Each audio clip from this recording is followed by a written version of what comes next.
Hey team, I want to briefly talk about what you should do if you receive a statutory demand. So in a situation where a creditor or an alleged creditor has served a statutory demand on your company. So look, the first thing that I recommend is go talk to a specialist insolvency lawyer as soon as possible. If you can't pay it, or you don't want to pay it because there's a dispute, that is, go talk to an insolvency lawyer. It doesn't have to be me, but go talk to someone who has knowledge in this area, because there's serious implications now after the 1st of September 2020, very serious implications of failing to comply with the statutory demand. So talk a little bit about that. So first off, you've got 10 working days after you receive the service of the statutory demand to actually apply to the High Court to set it aside. Not only do you have to apply to the High Court, you have to serve the creditor with that application within 10 working days.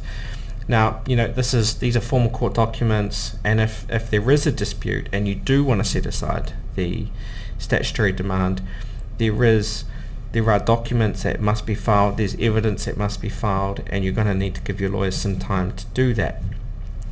But before a lawyer does that, they really should try and engage with the issuer of the statutory demand and to persuade them that it shouldn't be issued, and that there was a better option or a mandated option, and that they should withdraw the statutory demand, because that's the lowest cost way to push forward.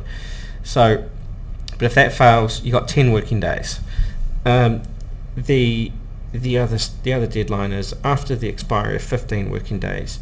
The issuer can file liquidation proceedings against the recipient of that statutory demand. This is a big deal now, because if the company is insolvent, maybe they're juggling lots of other debts, IRD debts, other creditors.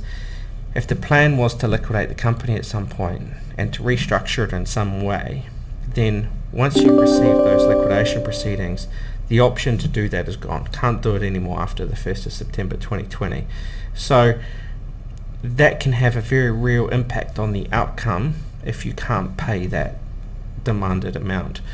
And so the sooner you get ahead of that, the better. And if you are looking at restructuring, it takes time. It's not something that can be done appropriately overnight. So do yourself a favor, talk to someone early when it comes to receiving a statutory demand.